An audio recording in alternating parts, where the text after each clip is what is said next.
Okay, so Mr. Yusuf, he was actually our full-time faculty member before joining at Bangladesh Bank.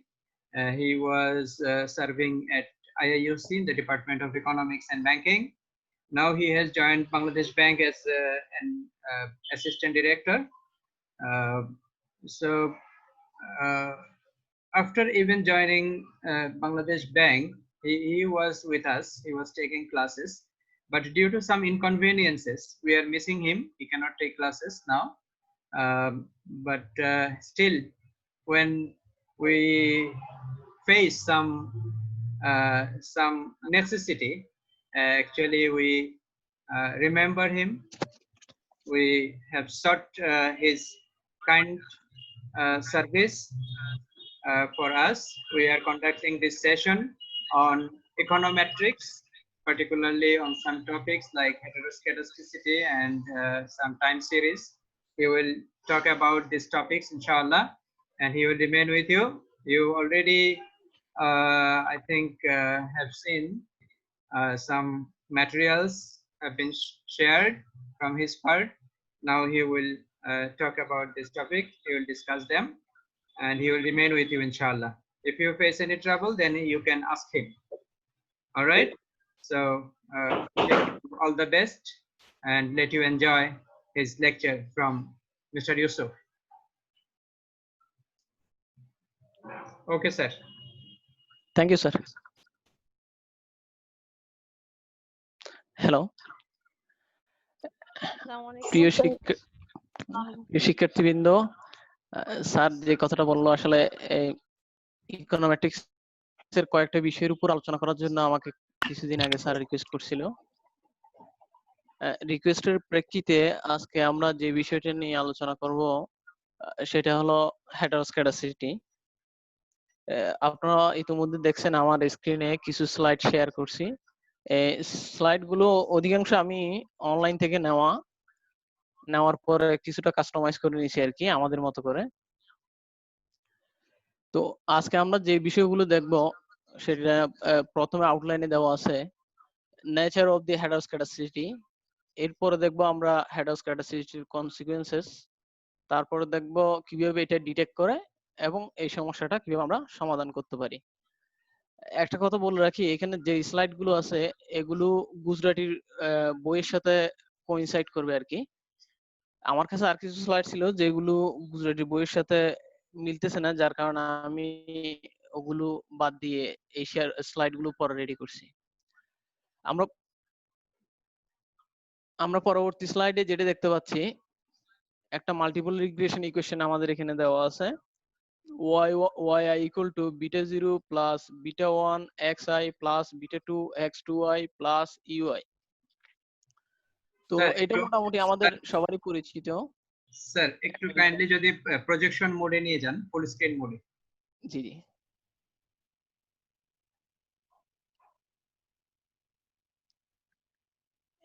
একটু ঝাপসা আসতেছে মনে হয়, sir দেখেন তো ক্লিয়ার দেখা যাচ্ছে কিনা।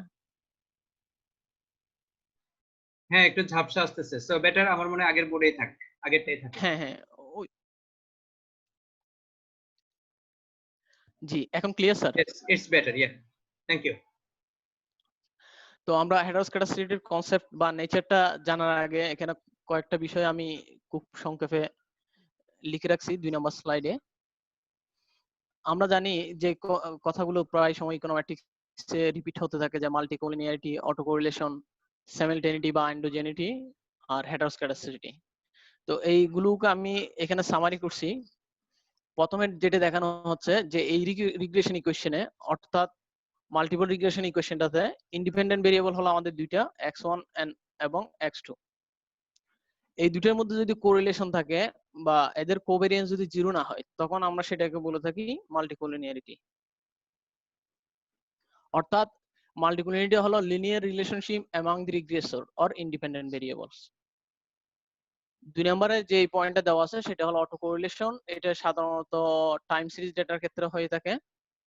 তো বলা হচ্ছে যদি দুইটা রিগ্রেশন মডেল হয়, রিগ্রেশনের এরর টার্ম হলো আমাদের ইউআই এবং ইউজে, দুটো এরর টার্ম। এই দুটো এরর টার্মের মধ্যে যদি কোরিলেশন থাকে তখন আমরা সেটাকে বলে থাকি অটো কোরিলেশন। টাইম সিরিজ ডাটার ক্ষেত্রে ij না দিয়ে ut +1 অথবা ut -1 এভাবে থাকতে পারে।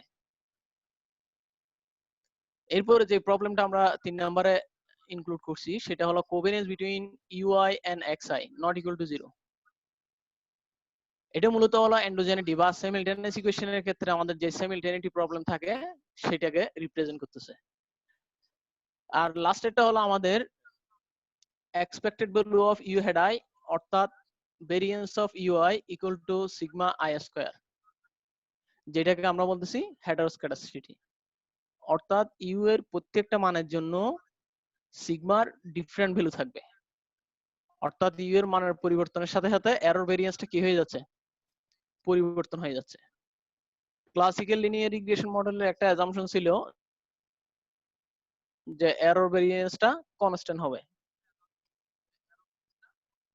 এখন আমাদের প্রশ্ন হলো এই যে এগুলোকে আমরা কেন প্রবলেম হিসেবে আইডেন্টিফাই করছি।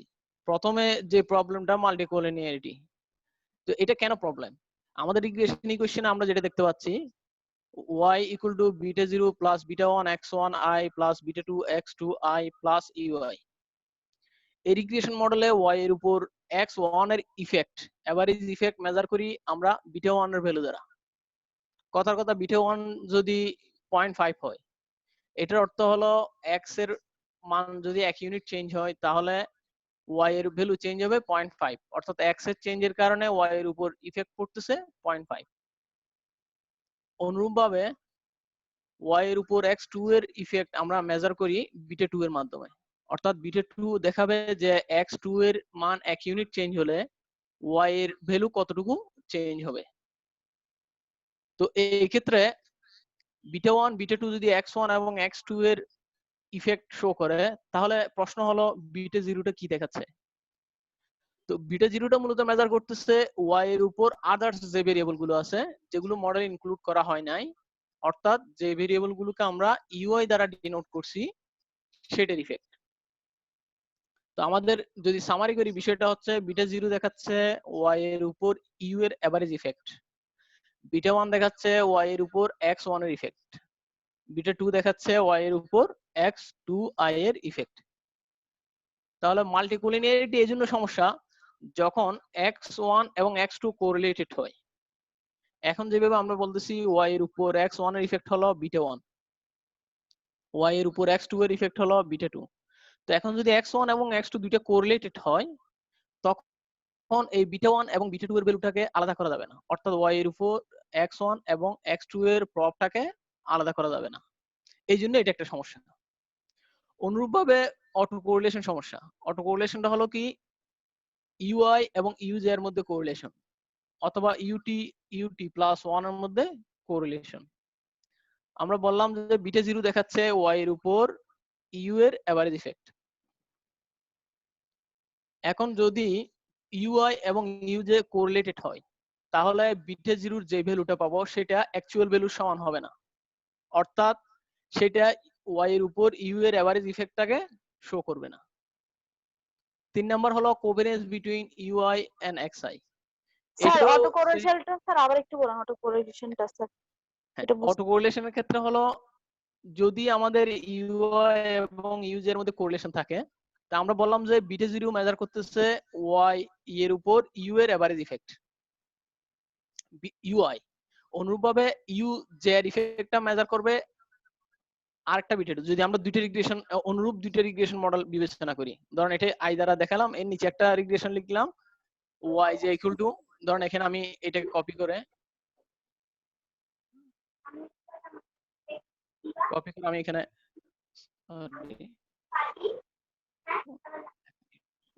স্যার এমনিতে ইউআইটাকে তো sir arrow distance arrow term ধরে হ্যাঁ। নাকি স্যার? তাহলে স্যার জি এখানে জি জি অ্যারো টার্ম বা ডিসটেন্স। হ্যাঁ, এখন ডিসটেন্স টার্মের স্যার এটা কি ওয়াই এর সেটা আমাকে জানতে কোনো হবে। ইফেক্ট? জি স্যার। হ্যাঁ, এই ওয়াই এর অবশ্যই ইফেক্ট আছে। ধরেন আমি এই ইকুয়েশনটাকে কনজাম্পশন ফাংশন হিসেবে বিবেচনা করি, তাহলে আমাদের কি হচ্ছে, ধরেন এটাকে আমি জ্যা করে দিলাম, কথার কথা এটা তো হলো ইউজে, ঠিক আছে? এটা আরেকটা মডেল। প্রথমটা হলো 1 নাম্বার রিগ্রেশন মডেল, এটা 2 নাম্বার রিগ্রেশন মডেল। ঠিক আছে? এটা যখন আমরা ডেটা দিয়ে এস্টিমেট করব, ডেটা দিয়ে এস্টিমেট করলে আমরা কি পাবো? এদের একটা স্পেসিফিক ভ্যালু পাবো, তাই না? এটার একটা স্পেসিফিক ভ্যালু আমরা পাবো। এটা 2 নাম্বার মডেল। ঠিক আছে? তাহলে বিটা 0 আমরা একটা স্পেসিফিক ভ্যালু পাবো। আমাকে শোনা যাচ্ছে? জি স্যার। হ্যাঁ। তাহলে এই 1 নাম্বার রিগ্রেশন মডেলে ইউআই এর ইফেক্টটা দেখাচ্ছে কে? বিটা 0। ঠিক আছে? জি স্যার। এটাকে আমি বিটা না দিয়ে ধরেন এটাকে আমি আলফা বা এ দিলাম আপাতত। এটাকে আমি A1 দিলাম, এটাকে A2 দিলাম। ঠিক আছে? এখন প্রথম রিগ্রেশন মডেলে বিটা 0টা আমাকে দেখাচ্ছে ওয়াই এর উপর ইউআই এরর টার্ম বা আদার্স ভেরিয়েবলের এভারেজ ইফেক্টটা কত। কথার কথা x1 হলো আমার ইনকাম আর x2 হলো ওয়েলথ। ঠিক আছে? এখন ইনকাম এবং ওয়েলথ ব্যতীত আমার আরো সোর্স থাকতে পারে কনজাম্পশনের। ঠিক আছে? সেটার মেজার করবে কে? ইউআই।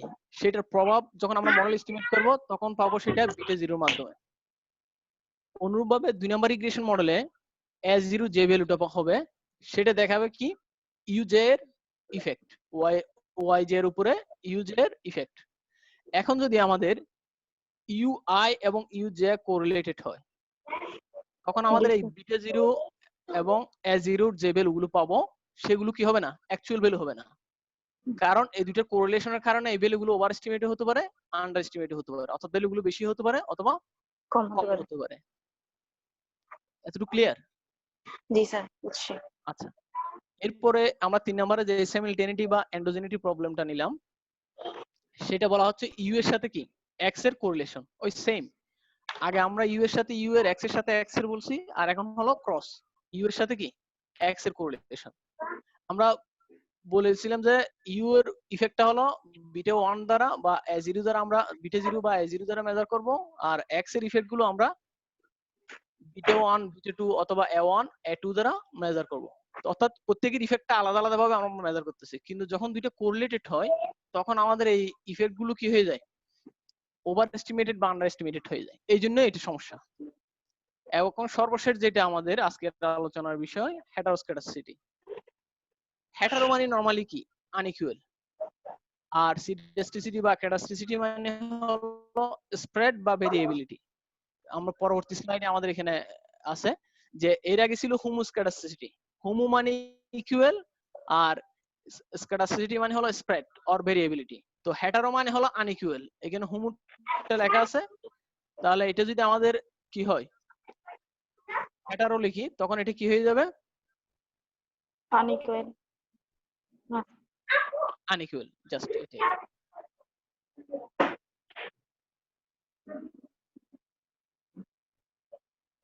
তাহলে হেটারো হলো আনইকুয়াল ভেরিয়েন্স, অর্থাৎ এখানে বলা হচ্ছে কি এরর ভেরিয়েন্সটা কি হবে? আনইকুয়াল হবে। এখন আনইকুয়াল হলে কি সমস্যা? ভেরিয়েন্স সবসময় কি দেখায়? ডেটার ভেরিয়েবিলিটি দেখায়, যে ডেটার মধ্যে ভেরিয়েবিলিটি কেমন। যে ডেটার ভেরিয়েবিলিটি যত কম সেই ডেটার রেজাল্টটা তত রিলায়েবল। তো হেটারোস্ক্যাটাসিটি থাকলে আমাদের ডেটাটা কি হয়? যে ভেরিয়েন্সটা ওভার টাইম চেঞ্জ হয়ে যায়, তখন আমরা আসলে কোন ডেটা নিয়ে কাজ করব সেটা নিয়ে একটা কনফিউশন থাকে। আমাদের সবসময় চিন্তা থাকে মিনিমাম ভেরিয়েন্সের ডেটা নিয়ে কাজ করার জন্য। তো এখন হেটারোস্ক্যাটাসিটি আছে বা নাই সেটা আমরা কিভাবে বুঝবো? তার আগে বলে রাখি হেটারোস্ক্যাটাসিটি প্রবলেম সাধারণত ক্রস সেকশন ডেটার ক্ষেত্রে হয়ে থাকে। টাইম সিরিজ ডেটার ক্ষেত্রে তুলনামূলক কম থাকে, কিন্তু যেসব ডেটার ভেরিয়েবিলিটি খুব বেশি, যেমন exchange rate, daily exchange rate অথবা ডেইলি স্টক মার্কেট রিটার্ন, এই দুইটা ডেটা হলো ডেইলি ডেটা। এই ডেটাগুলোর ভেরিয়েবিলিটি খুব বেশি, এই ক্ষেত্রে হেটারোস্ক্যাটাসিটি থাকতে পারে, যদিও এগুলো টাইম সিরিজ ডেটা। আচ্ছা, হেটারোস্ক্যাটাসিটির বিষয়টা হলো তাহলে যে এরর ভেরিয়েন্সটা ওভার টাইম চেঞ্জ হয়ে যাবে। এটা হলো মূল হেটারোস্ক্যাটাসিটির মানে ডেফিনিশন। এরপর আমাদের নিচে যে স্লাইডটা আছে আমরা এখানে একটা গ্রাফ দেখছি, এটা গুজরাটি বইয়ে আছে এই গ্রাফটা। এখানে একটা সেভিং ফাংশন দেওয়া আছে, ইনকামের সাথে সেভিংস এর একটা রিলেশনশিপ দেওয়া আছে। বলা হচ্ছে যেসব ফ্যামিলির ইনকাম বেশি তারা তুলনামূলকভাবে বেশি সেভ করে, যার কারণে তাদের সেভিংস এর ভেরিয়েবিলিটি খুব বেশি। উদাহরণস্বরূপ ধরি একজন মানুষের ইনকাম 5,000, একজন মানুষের ইনকাম 10,000, ডেইলি ইনকাম ধরলাম, একজনের 5,000 একজনের 10,000। এখন যার ইনকাম 10,000 সে তো দিনে 3 বেলার জায়গায় আর 6 বেলা ভাত খায় না, তাই না? তার মানে কি তার কনজাম্পশন ডাবল না, ইনকাম ডাবল হলেও কি না ডাবল না। সুতরাং তার মানে কি তার যে সেভিংস ফাংশন হবে তার ভেরিয়েবিলিটিটা অনেক বেশি হবে। এই জন্য আমাদের দেখা যাচ্ছে এখানে এই গ্রাফের মধ্যে যত ইনকাম বাড়তেছে তত ডিস্ট্রিবিউশন গুলোর টেইল বাড়তেছে। টেইল বাড়া মানে মূলত ভেরিয়েন্স বৃদ্ধি পাওয়া, অর্থাৎ ভেরিয়েবিলিটি বাড়তেছে। তার মানে কি সেভিং ফাংশনের যে এরর ভেরিয়েন্সটা সেটা হবে হেটারোস্কেডাস্টিক। এরপরে পাশে আমরা ভেরিয়েবল বাড়তেছে মানে স্যার আরো একটু বলেন মানে ফ্ল্যাটটা হইলে ভেরিয়েবল গ্রাফ দেওয়া আছে না, জি স্যার প্রথমটা একটু বেশি পিক, তারপরটা একটু ফ্ল্যাট, তারপরটা আরো বেশি ফ্ল্যাট, তাই না? জি স্যার এই অ্যাক্সিস যে আমরা জানি এটা হলো 0, 0 থেকে যত এদিকে আসবে তত ইনকাম কি বাড়তেছে না কমতেছে? স্যার কমতেছে। এদিকে আসলে এদিকে সামনের দিকে আচ্ছা বাড়তেছে বাড়তেছে, ঠিক আছে?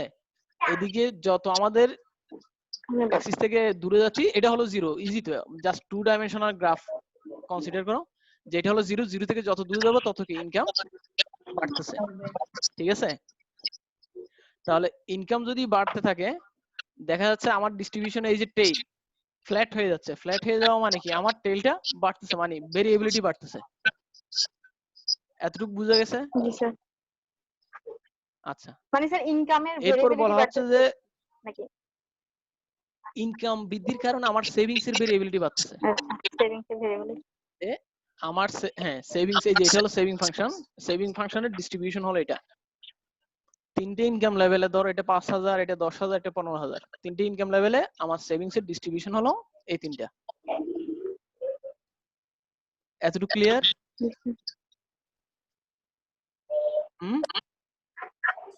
জি স্যার।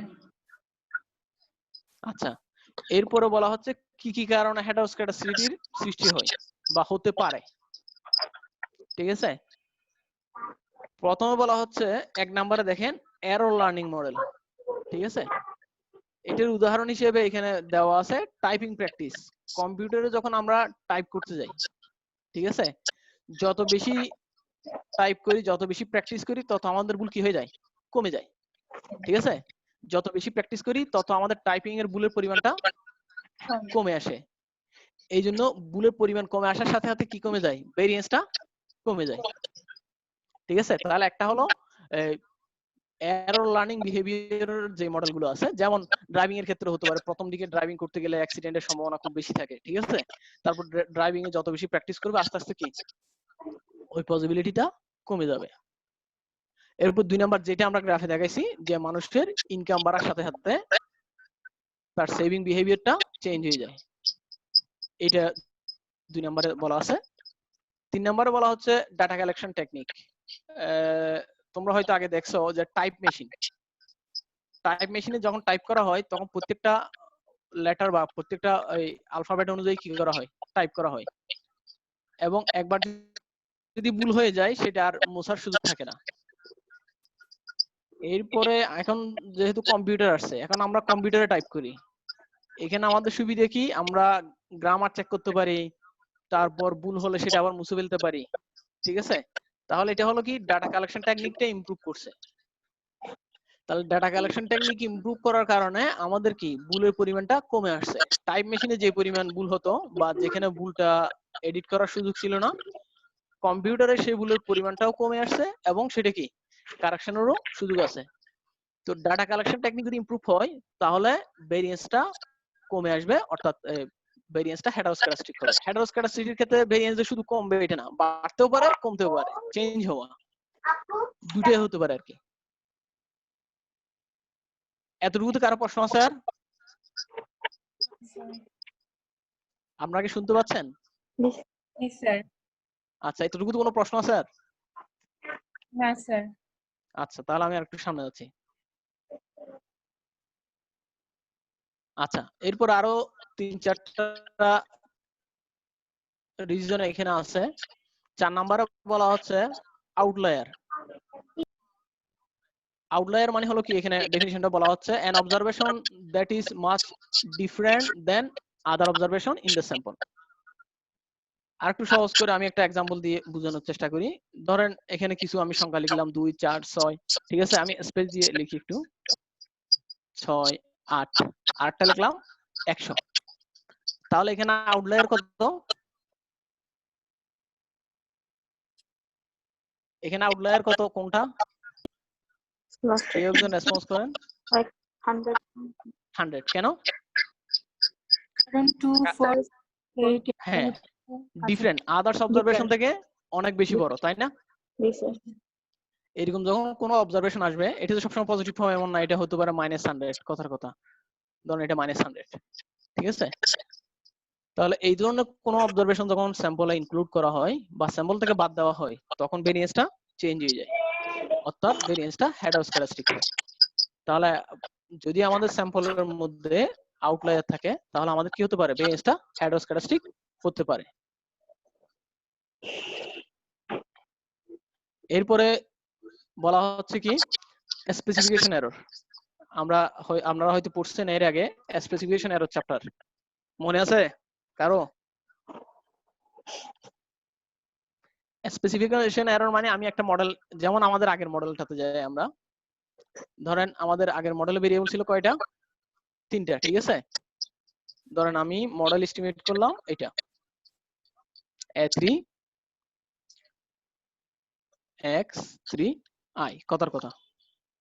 উদাহরণস্বরূপ ধরেন আমি 2 নম্বর মডেলটা এস্টিমেট করলাম, অ্যাকচুয়াল মডেল হলো 1 নাম্বারটা, আমি এস্টিমেট করলাম কোনটা? 2 নাম্বারটা। অর্থাৎ এখানে আমি একটা অতিরিক্ত ভেরিয়েবল অ্যাড করছি x3। তার মানে এখানে কি হলো? আমি একটা অপ্রাসঙ্গিক চলক যুক্ত করলাম মডেলে। অনুরূপভাবে উল্টাটা হতে পারে, আমি একটা নেসেসারি ভেরিয়েবল বাদ দিতে পারি। যেমন ধরেন আমি এখান থেকে x2 বাদ দিলাম, আমি এস্টিমেট করলাম শুধু এই মডেলটা, ঠিক আছে। 1 নাম্বার মডেলের পরিবর্তে আমি 2 নাম্বারের এই মডেলটা এস্টিমেট করলাম। তখন কি হলো? তখন আমার 1 নাম্বার মডেলের x2 যেটা নেসেসারি ভেরিয়েবল ছিল, এই ভেরিয়েবলটা আমি কি করলাম?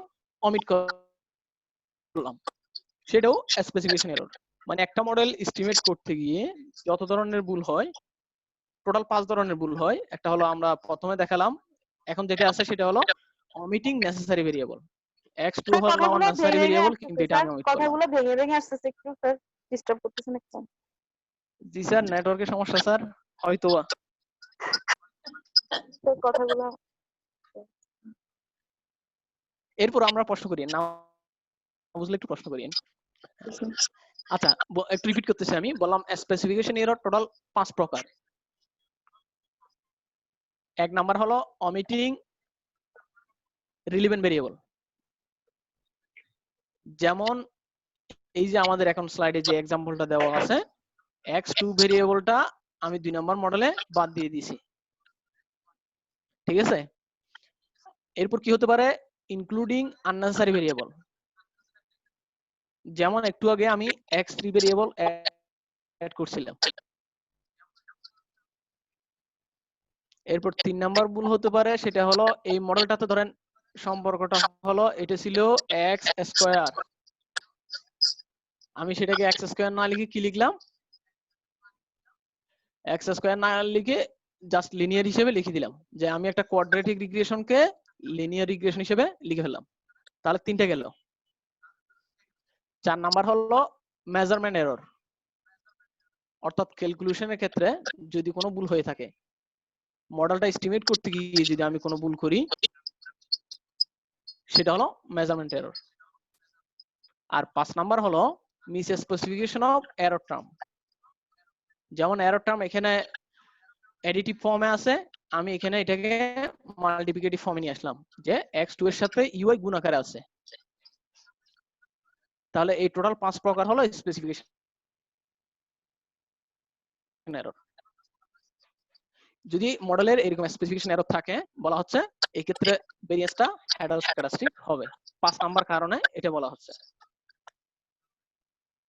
আর 6 নম্বরে যেটা বলা হচ্ছে সেটা হলো কি skewness in the distribution of the regressor। আর একটু সহজ করে বলি, যেমন আমাদের দেশে বা পুরো বিশ্বে ইনকাম এবং ওয়েলথ এই দুইটা ভেরিয়েবলই স্কিউড মানে কিছু সংখ্যক লোকের কাছে অনেক বেশি ইনকাম বা অনেক বেশি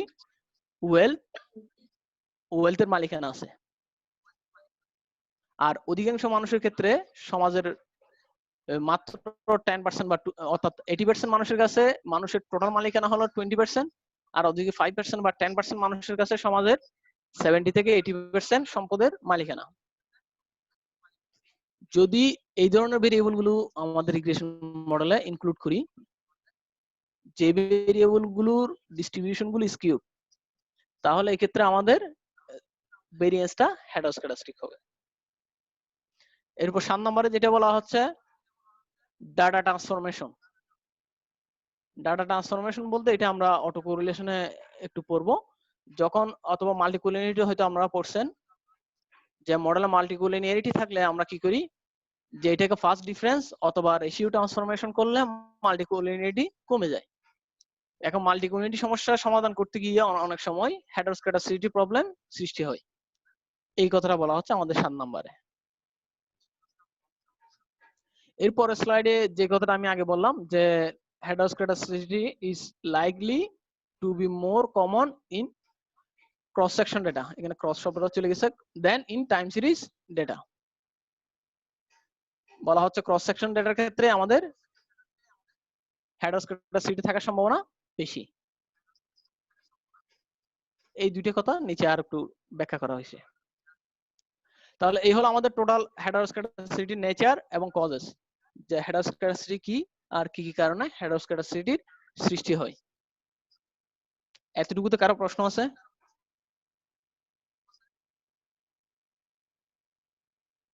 আপনাকে শুনতে পাচ্ছেন? না স্যার। জি স্যার শুনতে পাচ্ছি। প্রশ্ন নাই স্যার আপনি না বলছেন শুনতে যে পাচ্ছেন স্যার না ক্রস কোনটা? সেকশনের ডাটার ক্ষেত্রে হেটারোস্ক্যাটাসিটির প্রবলেম বেশি হয় স্যার, এটার কারণটা কি নিচে নাকি স্যার কারণটা কি সেটা? আচ্ছা হ্যাঁ, কেন জি স্যার। ক্রস সেকশন ডাটার ক্ষেত্রে কি হয়, যেমন ধরেন আজকে 2020 সাল, 2020 সালে সার্ক কান্ট্রি গুলো জিডিপি গ্রোথ, সার্ক কান্ট্রি কয়টা? 8টা দেশ। 8টা দেশের জিডিপি গ্রোথ এক হওয়ার সম্ভাবনা কম না বেশি? স্যার এক হওয়া কম মানে সেম হওয়ার সম্ভাবনা বেশি না কম? কম কম। কম কম। আমাদের দেশের জিডিপি গ্রোথ যেরকম আফগানিস্তানের সেরকম না, পাকিস্তানের সেরকম না, ইন্ডিয়াতেও সেরকম না। তার মানে একটার সাথে আরেকটার মিল না থাকার সম্ভাবনা বেশি, তাই না? জি স্যার। ঠিক কি না? জি স্যার। তাহলে মিল না থাকা মানে হলো হেটারো। হ্যাঁ। এই জন্য এই ধরনের ডেটার ক্ষেত্রে কি থাকবে? হেটারোস্ক্যাটাসিটি থাকবে। এতটুকু ক্লিয়ার? জি স্যার। জি স্যার। আচ্ছা এখন দেখেন গত 10 বছরের বাংলাদেশের জিডিপি গ্রোথ দেখেন, প্রতি বছরে গত 2010 সাল থেকে শুরু করলে প্রায় প্রতি বছরই 6.7 6.5 7.2 এই ধরনের জিডিপি গ্রোথ গত 10 বছরে। ঠিক আছে, তাহলে গত 10 বছরের জিডিপি গ্রোথের মধ্যে মিল থাকার সম্ভাবনা বেশি না কম? শুনতে পাচ্ছেন? যে কথা বলবে সে মিউট আনমিউট করে কথা বলবে। হ্যাঁ, আমি সবাইকে মিউট করে রেখেছি, যে কথা বলবে আনমিউট করে কথা বলবে। স্যার শোনা যাচ্ছে, আপনি কন্টিনিউ করেন। আর এটা আমি রেকর্ড করে রাখছি, আচ্ছা পরে ওদেরকে আমি লিংক দিয়ে দিব। আচ্ছা আচ্ছা আচ্ছা স্যার, তাহলে আমি সামনের দিকে প্রসিড করি। প্লিজ। আচ্ছা, তাহলে এ হলো এতটুকু পর্যন্ত আমরা যেটা দেখলাম যে হেটারোস্ক্যাটাসিটি প্রবলেমটা কি এবং এটা কি কি কারণে সৃষ্টি হয়। এখন আমরা দেখব এটার কনসিকুয়েন্স, যে হেটারোস্ক্যাটাসিটি থাকলে আমাদের কি কি সমস্যা হয়। তো আমরা জানি সাধারণত বেশ কিছু পদ্ধতি আছে, এর মধ্যে বেস্ট হলো আমাদের ওএলএস পদ্ধতি, অর্ডিনারি লিস্ট স্কয়ার। এছাড়াও আমাদের আছে ম্যাক্সিমাম লাইকলিহুড, তারপর আছে generalised method of movement, GMm method, GLS method, instrumental variable method, এরকম আরো অনেকগুলো মেথড আছে।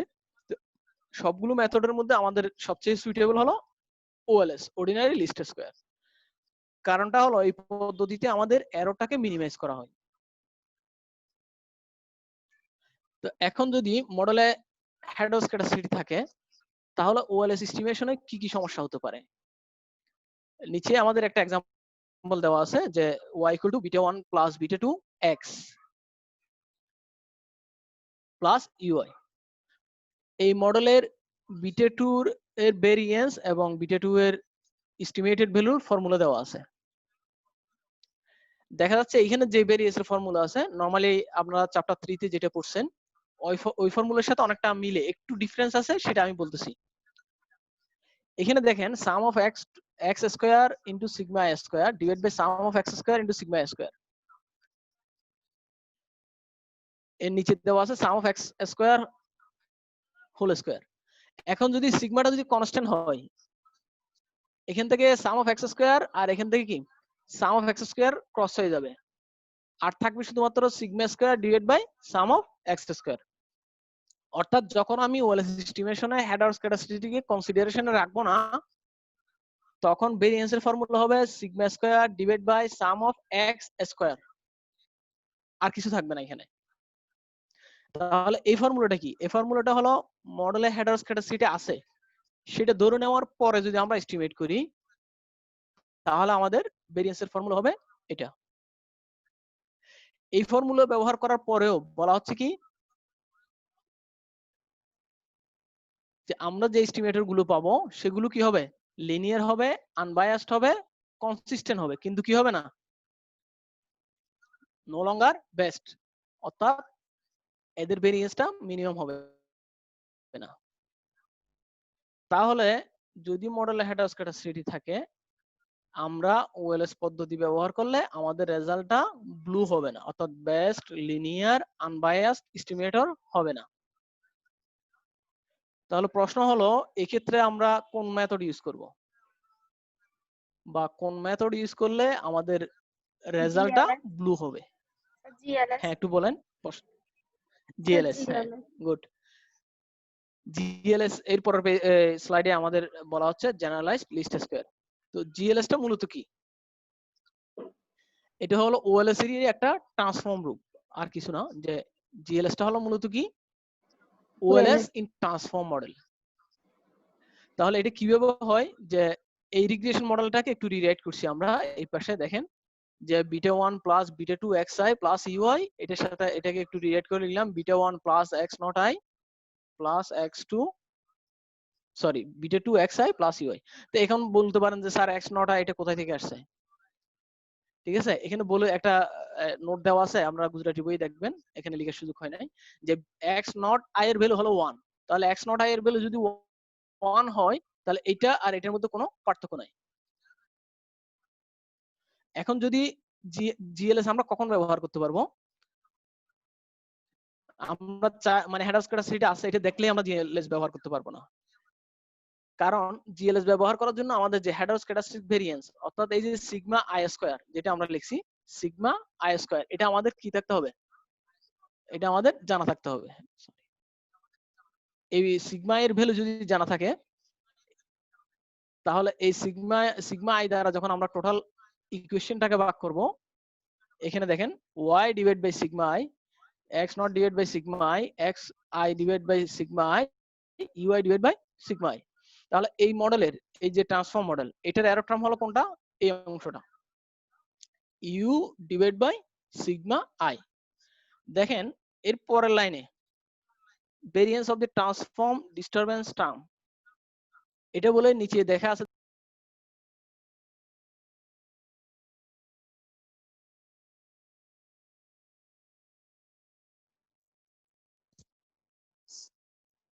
y কে y স্টার, x কে x স্টার এবং u কে x কে x স্টার, u কে u স্টার এবং y কে y স্টার। y স্টার মানে মূলত y divide by sigma, y divide by sigma, এটাকে আমরা y স্টার লিখছি। তাহলে এই যে y star, x star, u star, তাহলে যে u স্টার এর যে ভেরিয়েন্স সেটা আমরা নিচে দেখালাম। u স্টার মানে হলো কি u ডিভাইড বাই সিগমা। তাহলে এটাকে যদি আমরা এক্সপেক্টেড ভ্যালু নিই sigma square sigma divide by sigma square, তাহলে সিগমা স্কয়ার ক্রস করলে আমাদের থাকে কত? 1। অর্থাৎ আমাদের যে ট্রান্সফর্ম মডেল অর্থাৎ স্টার দিয়ে যে মডেলটা আমরা এখন লিখলাম এই মডেলের এরর ভেরিয়েন্সটা কত? 1 1, এটা কি কনস্ট্যান্ট না constant অন্য কিছু? Constant, Constant. এটা একটা স্পেসিফিক ভ্যালু। হ্যাঁ, স্পেসিফিক ভ্যালু যেহেতু কনস্ট্যান্ট, তার মানে এই মডেলের এখন হেটারোস্ক্যাটাসিটি আছে নাকি নাই?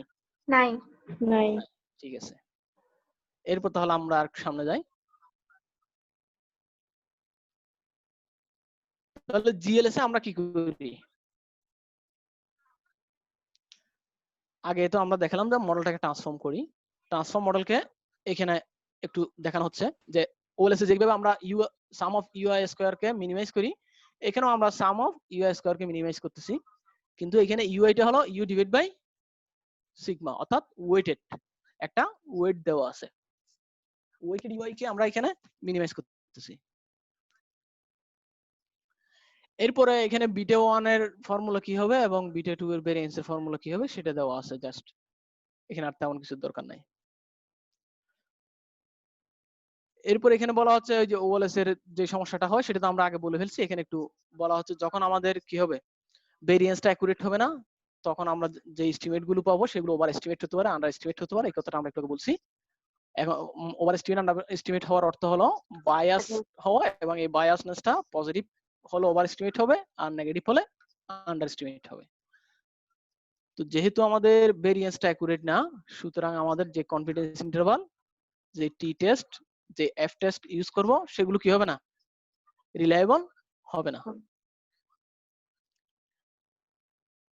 এরপরে বলা হচ্ছে এই ক্ষেত্রে যদি আমরা হাইপোথিসিস টেস্টিং এ ব্যবহার করতে পারি, কনক্লুশন যেটা ড্র হবে সেটা কি হবে, মিসলিডিং, অর্থাৎ আমাদের ভুল কনক্লুশন আসতে পারে। সুতরাং হেটারোস্ক্যাটাসিটি থাকলে ওএলএস ব্যবহার না করাটাই বেটার, এই ক্ষেত্রে জিএলএস বা আদার্স মেথডে যাওয়াটা আমাদের জন্য সুবিধাজনক। এরপরে এখন এতটুকু পর্যন্ত গেল আমাদের কি, প্রথমে পড়লাম আমরা নেচার এন্ড কজেস, তারপরে পড়লাম যে কনসিকুয়েন্স, যে থাকলে আমাদের কি কি সমস্যা হতে পারে, ওএলএস ব্যবহার করলে কি কি সমস্যা হতে পারে। এতটুকু ক্লিয়ার? yes sir হ্যাঁ, একটু রেসপন্স দিন যে আপনারা বেঁচে আছেন কিনা। এরপরে ডিটেকশন। তাহলে এখন আমরা তো এতক্ষণ জানলাম যে সমস্যাটা আছে, থাকলে এই সমস্যা হয়, এখন আছে কিনা সেটা আমরা কিভাবে টেস্ট করব, কিভাবে যাচাই করব। তো এখানে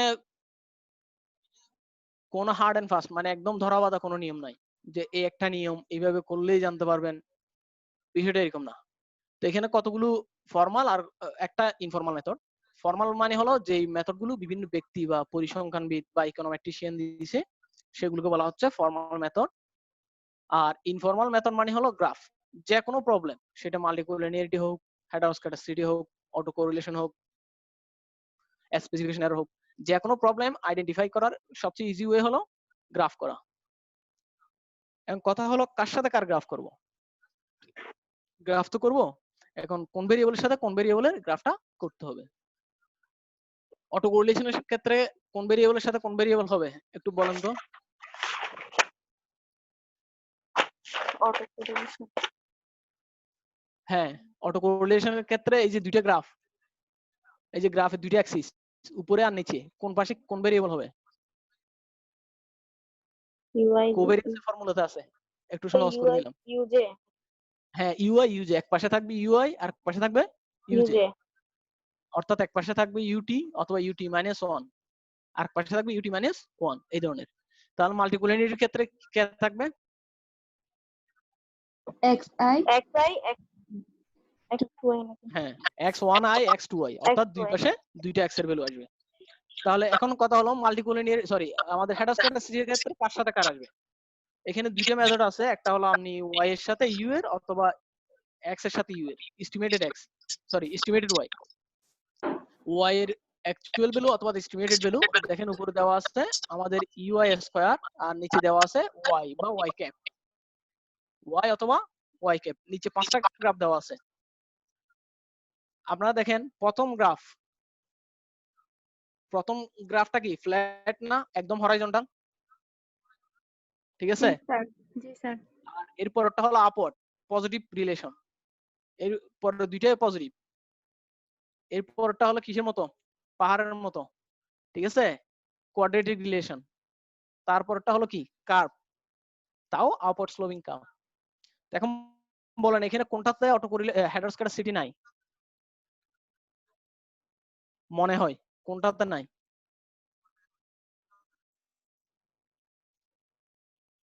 বলা যাবে? দেখেন প্রথম গ্রাফে এক্সাক্ট কোনো রিলেশন নাই, এটা হলো ফ্ল্যাট একদম হরাইজন্টাল, ঠিক আছে? এখানে আমরা ইউ এর সাথে ওয়াই এর কোনো এক্সাক্ট রিলেশন পাচ্ছি না। বাকি সবগুলো গ্রাফে একটা নির্দিষ্ট প্যাটার্ন আছে, এই দুইটা আপওয়ার্ড স্লোপিং আর এটা কার্ভ আকৃতির, এটা আপওয়ার্ড স্লোপিং কার্ভ। তাহলে এই চারটা গ্রাফেই হেটারোস্কেডাসিটি আছে বলে সন্দেহ করা যায়। আর এটাতে যেহেতু এক্সাক্ট কোনো শেপ নাই, এক্সাক্ট কোনো প্যাটার্ন নাই, সুতরাং এটাতে আমরা হেটারোস্কেডাসিটি নাই বলতে পারি। এই কথাটা এখানে সংক্ষেপে দেওয়া আছে যে এ নাম্বার গ্রাফে no systematic pattern, perhaps no heteroscedasticity. B থেকে ই পর্যন্ত যেটা বলা হচ্ছে definite pattern, perhaps no homoscedasticity, এটা কিন্তু হেটারো না, খেয়াল করিয়েন। প্রথমটাতে বলা হচ্ছে নো হেটারোস্কেডাসিটি, পরে বলা হচ্ছে কি নো হোমোস্কেডাসিটি, অর্থাৎ প্রেজেন্স অফ হেটারোস্কেডাসিটি, একটু কোডিং করে বলা হয়েছে আর কি। এটা হবে মূলত প্রেজেন্স অফ হেটারোস্কেডাসিটি। একটু সহজ করে দিই, ঠিক আছে? এতটুকু ক্লিয়ার? জি স্যার। আচ্ছা এরপর আসেন তাহলে, এটা হলো ইনফর্মাল মেথড, অর্থাৎ জাস্ট আমরা গ্রাফটা করে কি করলাম, দেখলাম যে এখানে কোনো হেটারোস্কেডাসিটি আছে কিনা। এখন গ্রাফ থেকে অনেক সময় অ্যাকচুয়ালি বোঝা যায় না যে এটা এই গ্রাফটা এরকম কি হেটারোস্কেডাসিটির কারণে হয়েছে না অন্য কোনো সমস্যা থাকার কারণে হয়েছে। তো আমরা এক্স্যাক্টলি যে এটা হেটারোস্কেডাসিটির কারণে হয়েছে কিনা সেটা জানার জন্য যে বিভিন্ন ব্যক্তি বা পরিসংখ্যানবিদ কতগুলো পদ্ধতি দিছে, মেথড দিছে, এইগুলোকে বলা হচ্ছে ফর্মাল মেথড। তো গুজরাটি বইয়ে 7 থেকে 8টা ফর্মাল মেথড আছে, এগুলো এখানে সংক্ষেপে সামারি করা হচ্ছে। প্রথমে পার্ক টেস্ট, গুজরাটি বই এক্স্যাক্টলি আছে, এখানে যে স্লাইড গুলো ইউজ করা হয়েছে সবগুলো হুবহু গুজরাটি বইয়ের সাথে মিল আছে।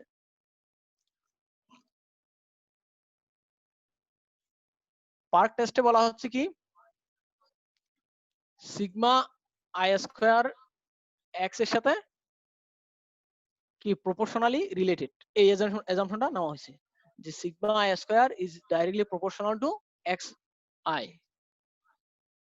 তো যেহেতু আমাদের সিগমা আই জানা নাই, এটা অজানা, তাহলে আমরা এটা রিপ্লেস করব কি দিয়ে, ইউ হেড আই দিয়ে। পরের লাইনে দেখেন এখানে ইউ হেড আই স্কয়ার দিয়ে সিগমাকে রিপ্লেস করা হয়েছে।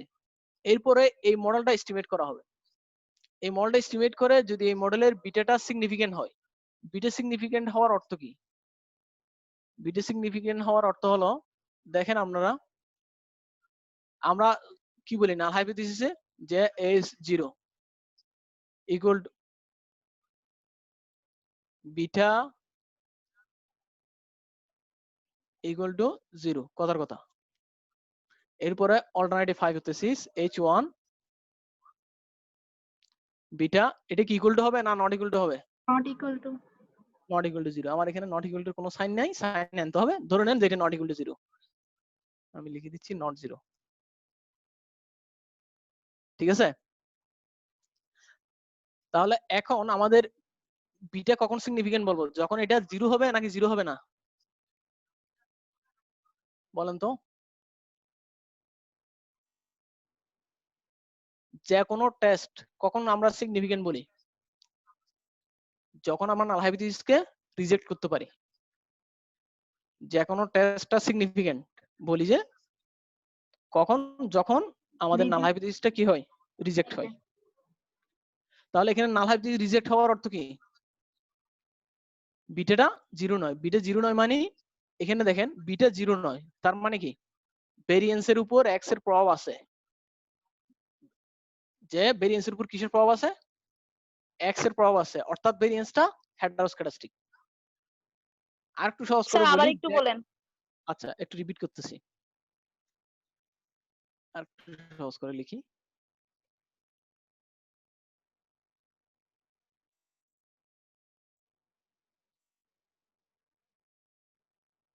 আমি কি লিখলাম নাল হাইপোথিসিসে? নো হেটারোস্কেডাস্টিক। হ্যাঁ, যখন আমরা কোন নাল হাইপোথিসিস ইউজ করি, নাল হাইপোথিসিসে সব সময় কি থাকে? নাল মানে কি? Zero, zero. ঠিক কি না? হ্যাঁ, জিরো মানে কি? যে কোনো ইফেক্ট নাই, কোনো প্রবলেম নাই, যে জিনিসটা আমরা টেস্ট করতেছি সেটার অনুপস্থিতি বোঝানো হয়। ঠিক আছে?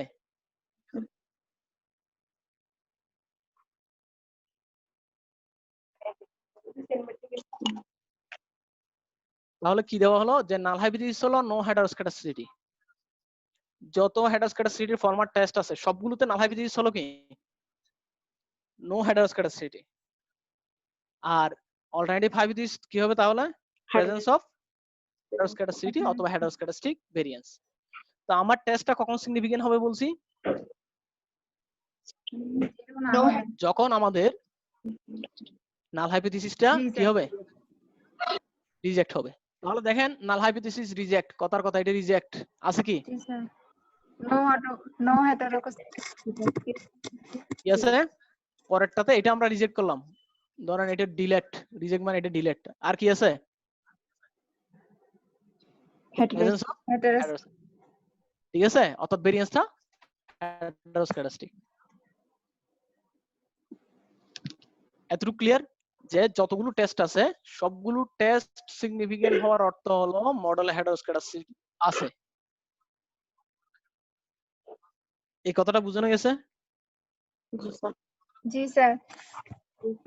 আমি একটু রিপিট করতেছি আবার, যে হেটারোস্কেডাসিটির যতগুলো টেস্ট আছে সবগুলো টেস্ট সিগনিফিকেন্ট হওয়ার অর্থ হলো মডেলে হেটারোস্কেডাসিটি আছে। এরপর 2 নম্বর টেস্টে যাই। তো 2 নম্বর টেস্টের সাথে 1 নম্বরের পার্থক্য কি? 2 নম্বরটা দিছে গ্লেজার, উনি একজন ব্যক্তি, ওনার নাম অনুযায়ী এটা গ্লেজার টেস্ট। তো পার্ক টেস্টে বলছে শুধুমাত্র লিনিয়ার রিলেশন, অর্থাৎ এক্স এর সাথে ডাইরেক্টলি প্রপোর্শনাল। এখানে উনি আরো কতগুলো ফর্ম দিছে যে এক্স এর সাথে ডাইরেক্টলি প্রপোর্শনাল না হয়ে কি হতে পারে, এই রুট রিলেশন হতে পারে, ইনভার্স রিলেশন হতে পারে, তারপরে আপনার আরো 5-6টা কি দিছে ফাংশনাল ফর্ম দিছে। সেম টেস্ট, শুধুমাত্র এখানে ফাংশনাল ফর্মটা কি হবে? ডিফারেন্ট হবে। তাহলে বলেন এই ক্ষেত্রে গ্লেজার টেস্ট যদি সিগনিফিকেন্ট হয়, মডেলে কি হেটারোস্কেডাসিটি আছে নাকি নাই? আছে। আছে। যে কোনো টেস্ট সিগনিফিকেন্ট মানে কি? হেটারোস্কেডাস্টিসিটি আছে। এই তো আমরা তো শিখে ফেলছি হেটারোস্কেডাসিটি। এরপর আসেন স্পিয়ারম্যান র্যাঙ্ক কোরিলেশন। আমরা কোরিলেশন যখন ক্যালকুলেট করি তখন দুইটা কোরিলেশন খুব বেশি পপুলার স্ট্যাটিস্টিক্স এর ডিসকাশনের মধ্যে।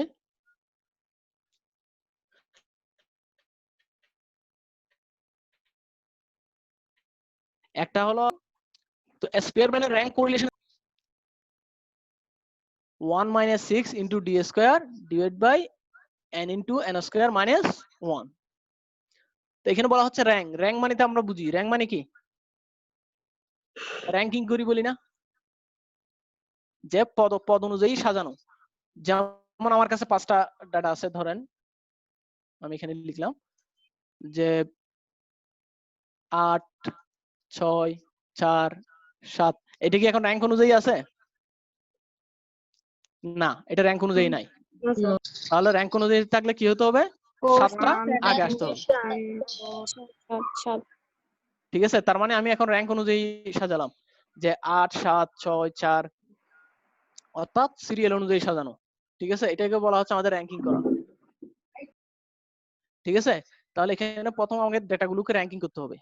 র্যাঙ্কিং করার পরে সেম এটা এস্টিমেট করতে হবে। এস্টিমেট করে এখানে একটা টি এর ফর্মুলা দেওয়া আছে। টি টেস্টের দেখেন, টি টেস্টের ফর্মুলাটা যদি সিগনিফিকেন্ট হয়, এখন আপনারা বলেন টি টেস্ট যদি সিগনিফিকেন্ট হয় তাহলে মডেলে কি হেটারোস্কেডাসিটি আছে নাকি নাই? আছে। একদম সহজ। এই তো এরপরের এক্সাম্পলটা দেখেন, গোলফেল কোয়ান্টেস্ট, এটা একটু বেশি পপুলার। এই যে আমরা 4টা টেস্ট করতেছি এটা সহ, এর মধ্যে 4 নাম্বার, 3 নাম্বার এবং 4 নাম্বার সবগুলো সফটওয়্যারে অটোমেটিক দেওয়া থাকে, জাস্ট একটা ক্লিক করলে রেজাল্ট চলে আসে। তাহলে আমরা গোলফেল কোয়ান্টেস্ট এখানে কি বলা হচ্ছে, স্টেপ গুলো খেয়াল করেন। গোলফেল কোয়ান্টেস্টের ক্ষেত্রে টোটাল অবজারভেশন গুলোকে সিরিয়ালি সাজাতে হবে। অর্থাৎ আমি এখানে যেহেতু, আচ্ছা এখানে লিখি একটু আপনাদের সুবিধার্থে।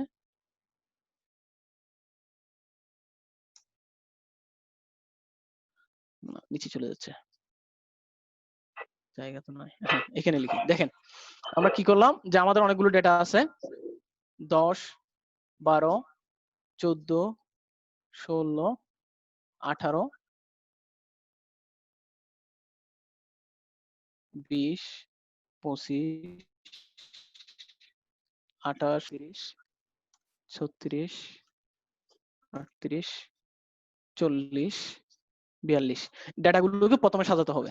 ঠিক আছে, এই টেস্টের মূল কথা হলো ডেটাগুলোকে সাজাতে হবে সিরিয়ালি।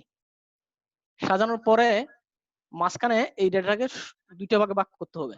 আমার এখানে কয়টা ডেটা আছে, 2টা, 4, 6, 8, 10, 12, 14টা ডেটা আছে। ঠিক আছে, 14টা ডেটা থেকে আমি এখানে কি করলাম, যে প্রথমে 6টা, এরপরে এই 2টা অবজারভেশন আমি অমিট করলাম। ঠিক আছে, সরি, তাহলে আমার ডেটা হলো কত, প্রথমে আছে 6টা, পরে আছে 6টা। এতটুকু বোঝা যাচ্ছে? জি স্যার। অর্থাৎ আমি ডেটাগুলোকে সাজালাম, সাজিয়ে মাঝখান থেকে 2টা অবজারভেশন আমি অমিট করে দিয়েছি, মুছে দিয়েছি। এটাকে বলা হচ্ছে অমিট করা। এই 2 নাম্বার পয়েন্টে বলা হচ্ছে প্রথমে ডেটাগুলোকে সাজাতে হবে serially. Omit C central observation, C equal to আমাদের এখানে কত, 2। আমরা 2টা ডেটা সেন্ট্রাল অবজারভেশন, দেখেন মাঝখান থেকে আমরা কয়টা ডেটা বাদ দিলাম, 2টা ডেটা। তাহলে এখানে সি এর মান হলো আমার 2, 2 ভাগে ভাগ করে ফেললাম। এটার জন্য একটা রিগ্রেশন এস্টিমেট করলাম, এটার জন্য আরেকটা রিগ্রেশন এস্টিমেট করলাম। ঠিক আছে, এখন বলেন তো কোনটা রেসিডুয়াল বেশি হতে পারে?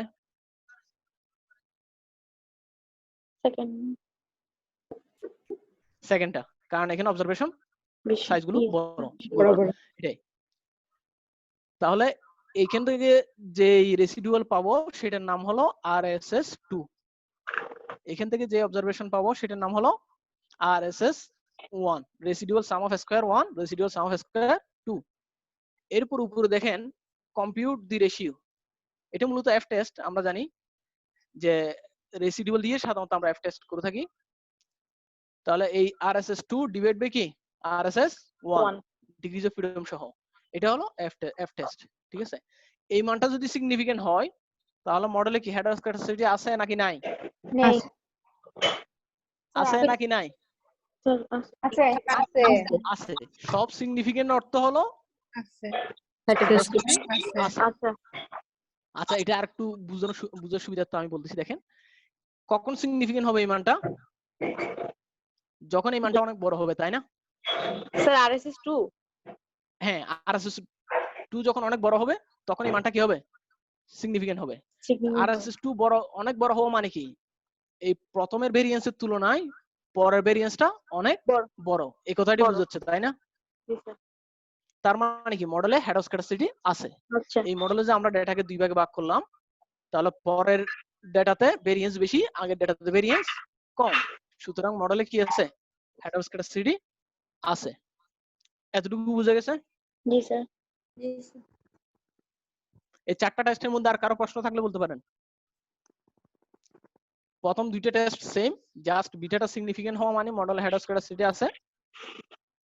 পরের 2টা টেস্টের মধ্যে এই গোলফেল কোয়ান্টেস্টটা একটু বেশি ইম্পর্টেন্ট, এটা বিভিন্ন সফটওয়্যারও থাকে। RSS1, RSS2 এর মান দেওয়া থাকবে, আপনি ক্যালকুলেট করে বলবেন যে এটা সিগনিফিকেন্ট নাকি ইনসিগনিফিকেন্ট। যদি এটা সিগনিফিকেন্ট হয়, সিগনিফিকেন্ট হওয়ার অর্থ হলো নরমালি এফ এর ভ্যালু 4 এর চেয়ে বেশি হলে সিগনিফিকেন্ট, টি এর ভ্যালু 2 এর চেয়ে বড় হলে সিগনিফিকেন্ট, এটা হলো জেনারেল রুল অফ থাম। আর এফ এর ভ্যালু 4 এর চেয়ে বেশি হলে সিগনিফিকেন্ট। এটুকু ঠিক আছে? আচ্ছা আমরা যেটা যে চলে অমিট আসছি। করব হ্যাঁ ওটা কি বলেন। সূত্র মানে n-c/2 দিয়ে? না না ওটা এটা ডিপেন্ড করবে যে কাজ করতেছে তার উপর, রিসার্চারের উপর। অর্থাৎ এমন ভাবে অমিট করবে যাতে বাকি ডেটাগুলো ইকুয়াল দুটো গ্রুপে ভাগ হয়ে যায়। যেমন আমার তাহলে কাছে ডেটা ছিল মিনিমাম স্যার দুটো নিতে হবে? মিনিমাম দুটো চারটা, এগুলো আসলে হার্ড এন্ড ফাস্ট রুল নাই, বললাম তো মিনিমাম দুটো, একটা দিয়ে তো আর হয় না, দুটো তার চারটা মানে নিতে স্যার পারবো, আমার ইচ্ছে দুটো মতো নিতে চারটা। পারবো, মানে RSS1 আর RSS2 ঠিক রেখে আমার ইচ্ছে মতো নিতে পারবো দুটা চারটা? হ্যাঁ হ্যাঁ হ্যাঁ, আপনি এটা একটা সুবিধা হলো, আপনি ইচ্ছে মতো যাই করেন না কেন, ডেটা যদি হেড হাউস ক্যাপাসিটি থাকে, দেখেন আপনি দুটো ওমিট করে দেখেন যে রেজাল্ট আসবে, চারটা ওমিট করলো প্রায় কাছাকাছি রেজাল্ট আসবে। বুঝতে পারছেন? জি স্যার। এতটুকু ক্লিয়ার? হ্যাঁ স্যার। আচ্ছা 5 নাম্বার হলো ব্রুস প্যাগান গডফ্রে টেস্ট। তিনজন ব্যক্তির নাম অনুযায়ী এটা বলা হচ্ছে। তো এটা কেন আসছে, এর আগে যে গোলফেল কন্টেস্ট ছিল ওটার একটা লিমিটেশন হলো যে এক্স কে অর্ডারিং করার ক্ষেত্রে আমরা যে এই যে একটু আগে প্রশ্ন করলেন যে সি এর মান কত হবে, যে আমি কয়টা ওমিট করব, দুটো ওমিট করব না চারটা ওমিট করব, সেটা এক্স্যাক্টলি ডিফাইন করা নাই। এই লিমিটেশনটা দূর করার জন্য ব্রুস প্যাগান গডফ্রে টেস্টে বলা হচ্ছে যে আমরা মডেলটা এস্টিমেট করব। দেখেন একটা কে ভেরিয়েবল মডেল, কে সংখ্যক ভেরিয়েবল নিয়ে এই মডেলটা এস্টিমেট করব। মডেল করার পরে এই ভেরিয়েবলের যে রেসিডুয়ালটা পাবো সেটা দিয়ে আমরা কি এস্টিমেট করব, এরর ভেরিয়েন্সটা এস্টিমেট করব। দেখেন এখানে একটা বিষয় বলে রাখি, ওএলএস এর ক্ষেত্রে আমরা কি করি, sum of u square divide by n minus K বা n মাইনাস 2 লিখি, এটা হলো ওএলএস মেথড। আর এখানে যেটা বলা হচ্ছে sum of u square divide by n, তার মানে কি এখানে n মাইনাস 2 নাই, n মাইনাস 2 হলো ওএলএস এর জন্য, আর n হলো কিসের জন্য, পাশে লেখা আছে বলেন তো কোন মেথড এটা, এমএল মানে কি, মাল্টিকোলিনিয়ারিটি। Maximum livelihood. ঠিক আছে, অসুবিধা নাই, চেষ্টা করছেন। তাহলে আমাদের এটা হলো ম্যাক্সিমাম লাইভলিহুড মেথডে যে রেজাল্টটা পাবো সেটা হলো sum of u i divide by n। এরপরে একটা ভেরিয়েবল আমাদেরকে ক্যালকুলেট করতে হবে যেটা বলা হচ্ছে পিআই, পি দিয়ে বোঝানো হচ্ছে প্রপোর্শন। কিসের প্রপোর্শন, ইউ এর সাথে সিগমার প্রপোর্শন। তাহলে আমরা মূলত ইউ কে সিগমার প্রপোর্শন আকারে কনভার্ট করতেছি, আর এদিকে এক্স কে আমরা কোথায় কনভার্ট করতেছি, জেড এ। একটা দেখেন জেড ভেরিয়েবলের কথা কারো মনে আছে, জেড এর ফর্মুলাটা কি হয়,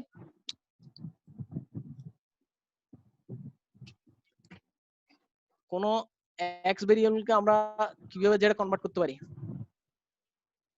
নরমালি আমরা লিখতাম জেড ইকুয়াল টু কি লিখতাম, এক্স মাইনাস মিউ, মনে আছে, ডিভাইড বাই সিগমা, এখানে সিগমা নাই আমার কিবোর্ডে, ঠিক আছে, ইয়া থেকে আনতে হবে সাইন থেকে।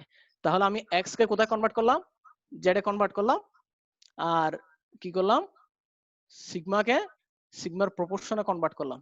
তার মানে একই কথা, যে এক্স এর সাথে সিগমার রিলেশন বের করা যে কথা, পি এর সাথে জেড এর রিলেশন বের করা একই কথা। তো প্রশ্ন করতে পারেন এত কঠিন করার কি দরকার, এখন গবেষক করছে সেই হিসেবে আমরা করতেছি আর কি।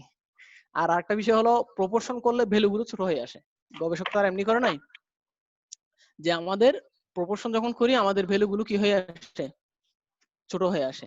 তো এই মডেল থেকে আমরা যে ইএসএস পাবো, এই যে এক্সপ্লেইন সাম অফ স্কয়ার, এটাকে আমরা কি করব, হাফ ইনটু ইএসএস সমান কাই স্কয়ার। দেখেন এখানে থিটার মতো একটা ভ্যালু দিছি, এটা আসলে হবে কাই স্কয়ার,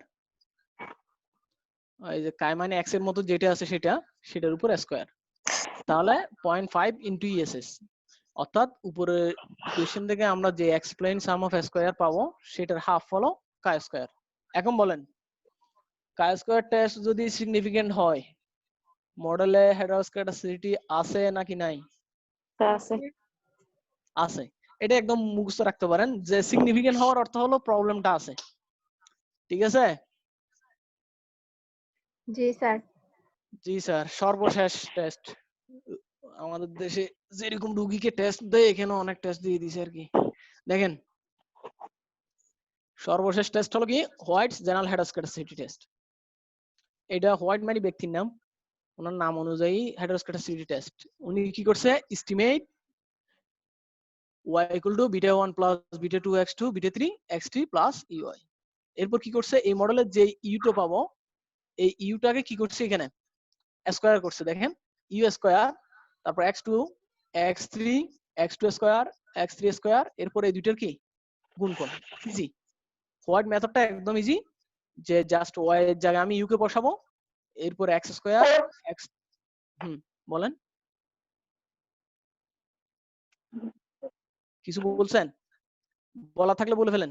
যে আমরা এখানে কি করলাম, যে মডেলের এরর টার্ম স্কয়ার করলাম, এরপরে x কে ইনক্লুড করছি এডিশনাল ভেরিয়েবল হিসেবে x স্কয়ার হিসেবে আর x এর গুণফল হিসেবে। এরপরে এই মডেলে যে আর স্কয়ার পাবো, পরে ইয়াতে দেওয়া আছে যে n into R square equal to chi square, n into R square equal to কি কাই স্কয়ার ডিস্ট্রিবিউশন। এই মডেলে আর স্কয়ার বেশি হওয়ার অর্থ হলো ইউ এর উপর x এর ইফেক্টটা অনেক বেশি, অর্থাৎ x এর মানে চেঞ্জ এর কারণে ইউ এর ভ্যালুটা চেঞ্জ হয়ে যাচ্ছে, ঠিক আছে? এই জন্য আর স্কয়ারের মান যত বড় হবে কাই স্কয়ারের ভ্যালু তত বাড়বে, অর্থাৎ কাই স্কয়ারটা সিগনিফিকেন্ট হওয়ার সম্ভাবনা তত বাড়বে। তাহলে আমরা কি বলতে পারি, এই মডেলে কাই স্কয়ার সিগনিফিকেন্ট হওয়ার অর্থ কি, হেটারোস্ক্যাটাসিটি আছে নাকি নাই? আছে। তাহলে আমরা 6টা টেস্ট করলাম, 6টা টেস্টের মূল কথা হলো কি, সিগনিফিকেন্ট যে যদি 6টা টেস্টের রেজাল্টটা সিগনিফিকেন্ট হয় মডেল হেটারোস্ক্যাটাসিটি। আচ্ছা, তাহলে সমস্যাটা কি জানলাম, সমস্যাটা থাকলে কি কি সমস্যা হয় সেটা জানলাম, এরপর কিভাবে আছে সেটা জানলাম। এখন কি বাকি আছে স্যার? রেমেডিয়াল মেজার, এটা লাগবে মেজার। হ্যাঁ, এখন সমস্যা আছে, টেস্ট করার পরে ধরা খাইছে বড় রোগ, এখন চিকিৎসা করতে হবে। আসেন, সমাধানে দুইটা ওয়ে আছে, একটা হলো যখন সিগমা নন, এই যে বলা আছে সিগমা নন, সিগমা নন, আরেকটা হলো কি সিগমা নট নন মানে আননোন। সিগমা নন হলো আমরা কি করব, আমি শুরুর দিকে বলছিলাম, বলেন তো কোন একজন?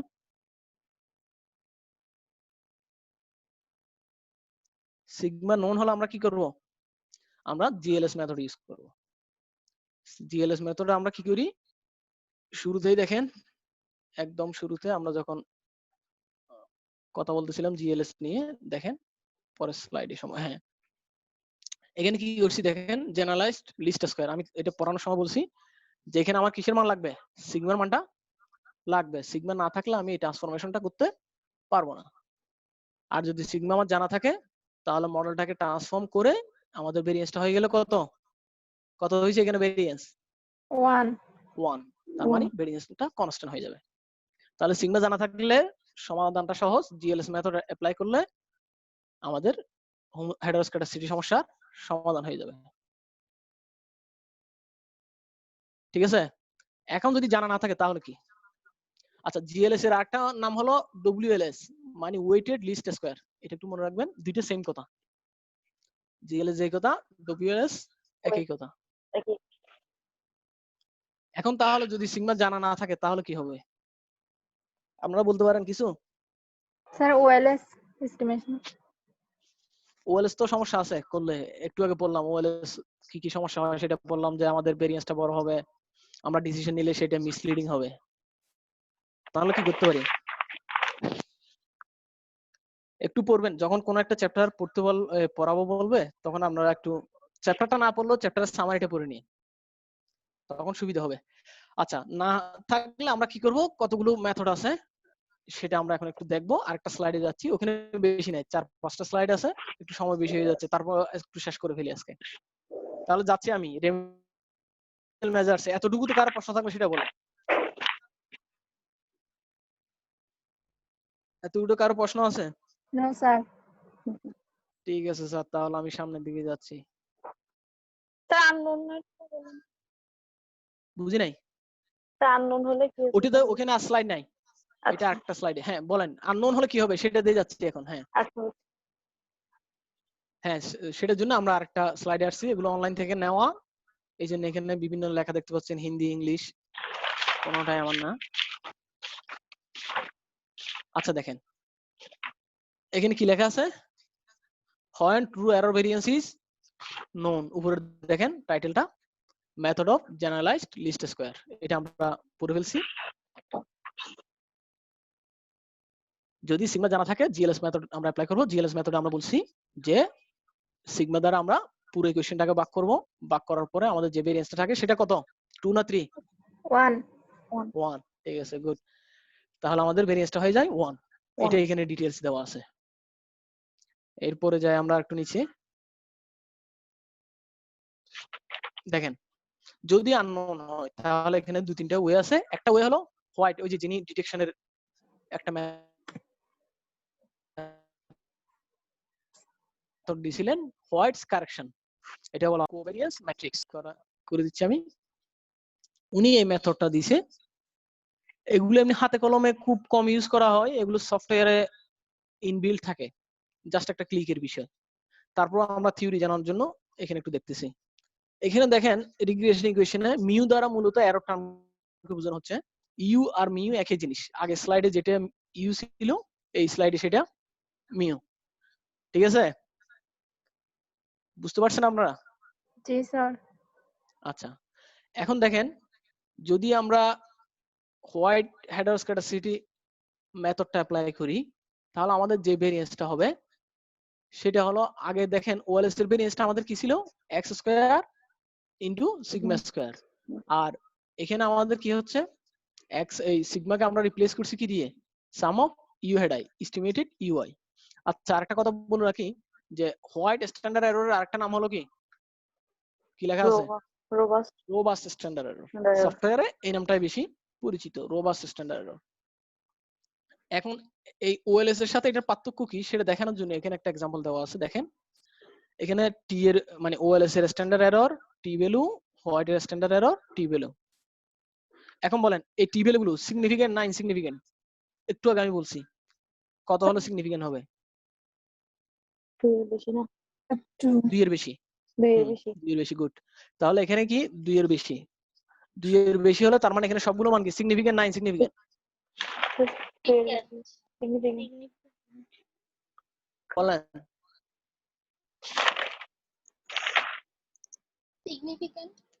Significant, very good. তাহলে ওএলএস এর টি ভ্যালু সবগুলো কি সিগনিফিকেন্ট। ক্লিয়ার? 2 এর চেয়ে বড় হলে সিগনিফিকেন্ট, 2 এর চেয়ে বড় হলে নাল হাইপোথিসিস রিজেক্ট, সুতরাং টি ভ্যালুটা হলো সিগনিফিকেন্ট। এরপরে দেখেন হোয়াইট এর এখানে দেখেন এগুলো সিগনিফিকেন্ট না ইনসিগনিফিকেন্ট? ইনসিগনিফিকেন্ট। ইনসিগনিফিকেন্ট। তাহলে দেখেন সবগুলোই কি মাইনাস প্লাস যাই হোক 2 এর চেয়ে কম, অ্যাবসলিউট ভ্যালু হিসাব করলে কি সবগুলো 2 এর চেয়ে কম। সুতরাং হোয়াইট টেস্টে সবগুলো কি ইনসিগনিফিকেন্ট। তাহলে আমরা যদি ওএলএস ইউজ করি আমাদের রেজাল্ট কি অ্যাকুরেট আসতেছে না মিসলিডিং আসতেছে?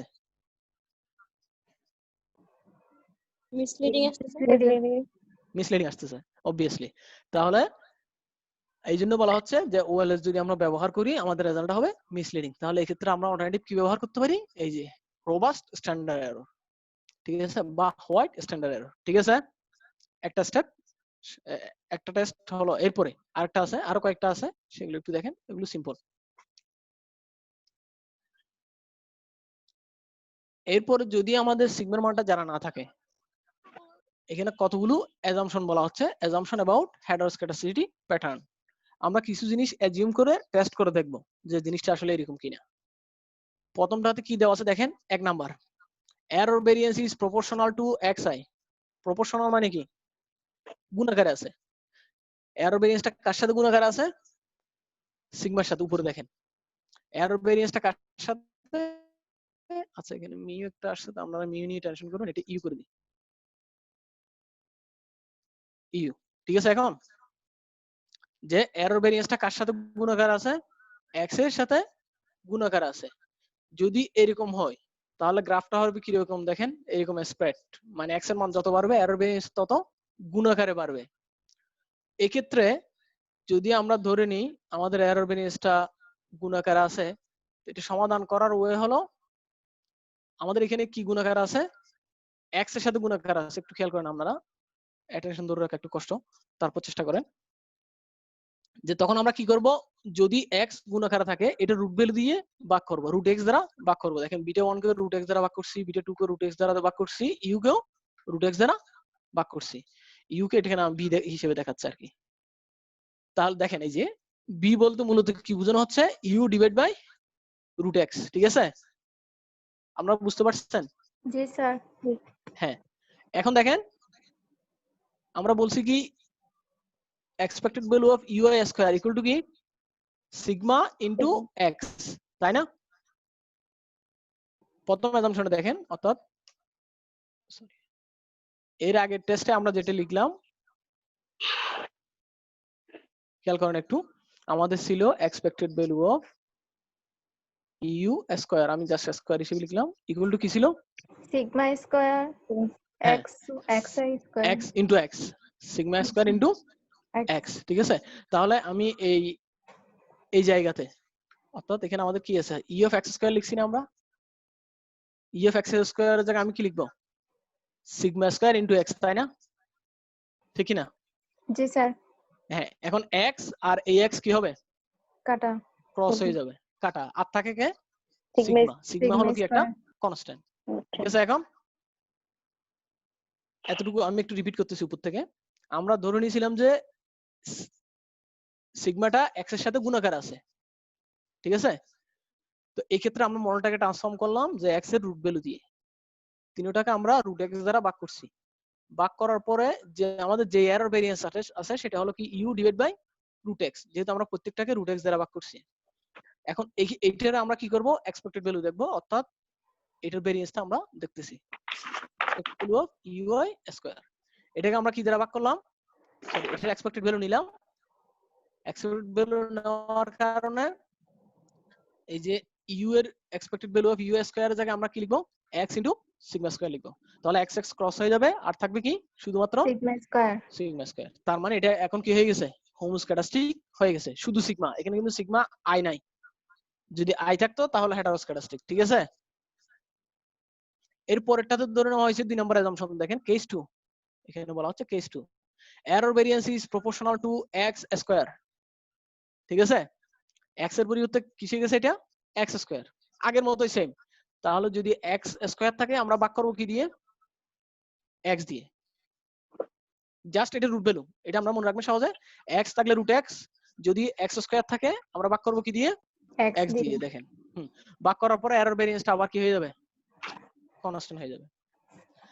3 নাম্বার, 4টা কেস আর 2টা কেস আছে, এটা এরপর 3 নম্বরে বলা হচ্ছে proportional to mean value of square mean value of y, দেখেন অর্থাৎ এক্সপেক্টেড ভ্যালু অফ y, আরো স্পেসিফিক করে বললে y ক্যাপ, কার সাথে রিলেটেড বলা হচ্ছে, y ক্যাপ স্কয়ারের সাথে।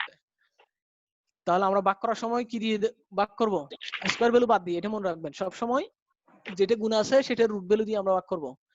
x থাকলে রুট x, x স্কয়ার থাকলে x, আর y স্কয়ার থাকলে কি দিয়ে ভাগ করব, এক্সপেক্টেড ভ্যালু অফ y দ্বারা ভাগ করব। ভাগ করার পরে এখানে আমাদের এখানে ট্রান্সফরমেশনটা করা আছে, পুরোটা ক্যালকুলেশন করা আছে, দেখেন। তাহলে এখানেও আমাদের ভেরিয়েন্সটা কি সিগমা স্কয়ার বা কনস্ট্যান্ট। আর সর্বশেষ ট্রান্সফরমেশন যেটাকে বলা হচ্ছে লগ ট্রান্সফরমেশন, আমরা জানি লগ ট্রান্সফরমেশনটা আমাদের বেশ কিছু সমস্যার সমাধান করে। একটা হলো বড় বড় ডেটাগুলোকে খুব ছোট করে ফেলে, যখন আমরা কোনো ভেরিয়েবলকে লগ নিই তখন ভ্যালুগুলো কি হয়ে যায়, আমাদের স্মল হয়ে যায়, অর্থাৎ নন লিনিয়ার ভ্যালুগুলোকে আমরা লিনিয়ার মডেলে কনভার্ট করে ফেলতে পারি। তো সর্বশেষ হলো যে লগ ট্রান্সফরমেশন, ঠিক আছে? লগ ট্রান্সফরমেশন করলেও মডেলের হেটারোস্ক্যাটাসিটি চলে আসবে। এখন আমি এই হলো আমাদের আজকের টোটাল আলোচনা, আমি একটু সামারি করতেছি যে আমরা পড়লাম যে হেটারোস্ক্যাটাসিটি কি, সেখানে আমরা দেখছি যদি এররের ভেরিয়েন্সটা চেঞ্জ হয়ে যায় ওভার টাইম বা ওভার স্যাম্পল, তখন সেটাকে আমরা সেই ভেরিয়েন্সটাকে বলি হেটারোস্ক্যাটাস্টিক ভেরিয়েন্স। এটার বেশ কিছু কারণ আছে, এর মধ্যে হলো error learning model, saving behaviour, তারপরে ছিল আমাদের presence of outlier, specification error, skewness in the distribution, তারপর ছিল আমাদের লাস্ট ছিল যে রেশিও ট্রান্সফরমেশন বা ফার্স্ট ডিফারেন্স ট্রান্সফরমেশন। এগুলো করলে মডেলে হেটারোস্ক্যাটাসিটি দেখা দিতে পারে।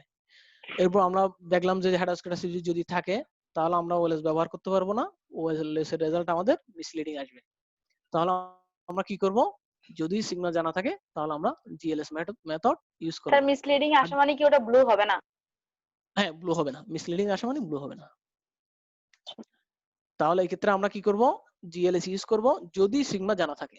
আর যদি সিগমা জানা না থাকে তাহলে আমরা রোবাস্ট স্ট্যান্ডার্ড এরর অথবা এখানে কিছু পসিবল অ্যাজাম্পশন ধরে আমরা মডেলটাকে ট্রান্সফর্ম করে দেখতে পারি।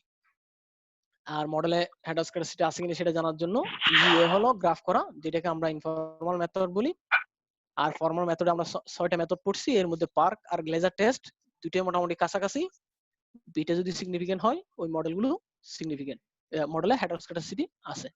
আর white test t value significant হলে আমাদের মডেলে হেডারস্কেটাসিটি আছে। গোলফেল কোয়ান্টেস্টের ক্ষেত্রে মডেলে আমরা প্রথমে ডেটাগুলোকে দুই ভাগে ভাগ করি, ভাগ করার পরে দুইটা রিগ্রেশন রান করি, তারপরে যে রেজাল্ট আসে সেটা দিয়ে আমরা এফ টেস্ট করি। এফ টেস্ট সিগনিফিকেন্ট হওয়ার অর্থ হলো মডেলে হেডারস্কেটাসিটি আছে। এরপর আমরা যেটি করছি বুশ প্যাগান গডফ্রে টেস্ট, এখানে আমরা কাই স্কয়ার টেস্ট ইউজ করছি।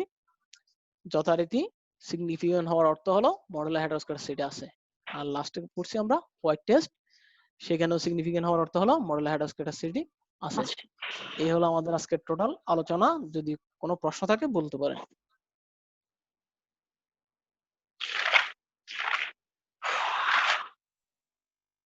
আপনাদের কোনো প্রশ্ন থাকলে বলতে পারেন। স্যার স্লাইড গুলো কি আমাদেরকে দেওয়া যাবে? জি জি, আপনাদেরকে দেওয়ার জন্য এগুলো বানানো হয়েছে। জি স্যার। Very important question. হ্যাঁ, এটা শরীফ স্যার দিবে আর কি, স্যার যেহেতু আছেন। Very important question. আমাদের এগুলো কি আমাদের দেওয়া যাবে? হ্যাঁ Is it any way related to this, the topic of discussion? হ্যাঁ, যে প্রশ্ন আছে এটাই প্রশ্ন। এটা হলো সহজ প্রশ্ন, আর একটু কঠিন থেকে করেন।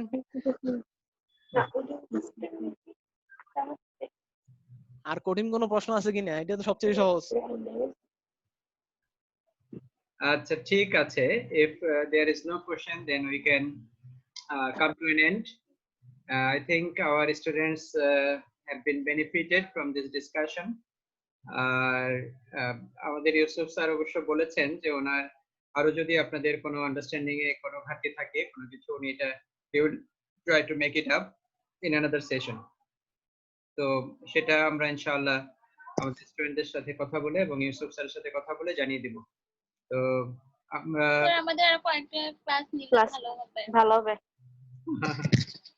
আচ্ছা, ঠিক আছে, আমরা দেখি ওটা স্যারের কনভেনিয়েন্স অনুযায়ী সেটা আমরা চেষ্টা করব আর কি। ঠিক আছে। তো আর যদি কোনো কিছু না থাকে তাহলে thank you very much for joining in the class, and thank you Yusuf sir for your wonderful session and giving your valuable time for our thank you sir আপনাকেও ধন্যবাদ সুন্দরভাবে কোঅপারেট করার জন্য এবং সুন্দর বুদ্ধি দেওয়ার জন্য। এই বুদ্ধি না দিলে তো আজকে ক্লাস হতো না। buddhi, all buddhis come from Allah subhanahu wa ta'ala. সেটা তো ঠিক আছে, the implementation from Sharif sir. Rabbi jitni ilma. Okay. তো সব ঠিকঠাক থাকলে স্যার, যদি সবাই ঠিকঠাক তাহলে কালকে আমি অটো কোরিলেশন চ্যাপ্টারটা স্যার দামি ভেরিয়েবলও আমাদের একটা প্রবলেম ছিল। অটো কোরিলেশন শরীফ স্যার আমাকে তিনটা জিনিসের বিষয় বলছিল, হেডারস্কেটাসিটি, অটো কোরিলেশন আর একটা টাইম সিরিজ। আমি আপাতত এই তিনটে বিষয়ে স্লাইড রেডি করছি। আচ্ছা, তো আমি চাচ্ছি এগুলো কাল পরশু 2 দিন দিলে হয়তো শেষ হয়ে যাবে ইনশাআল্লাহ। জি স্যার। ঠিক আছে, তাহলে see you tomorrow at 7:30. G sir, ইনশাআল্লাহ স্যার। আসসালামু আলাইকুম। আসসালামু আলাইকুম। আসসালামু আলাইকুম স্যার।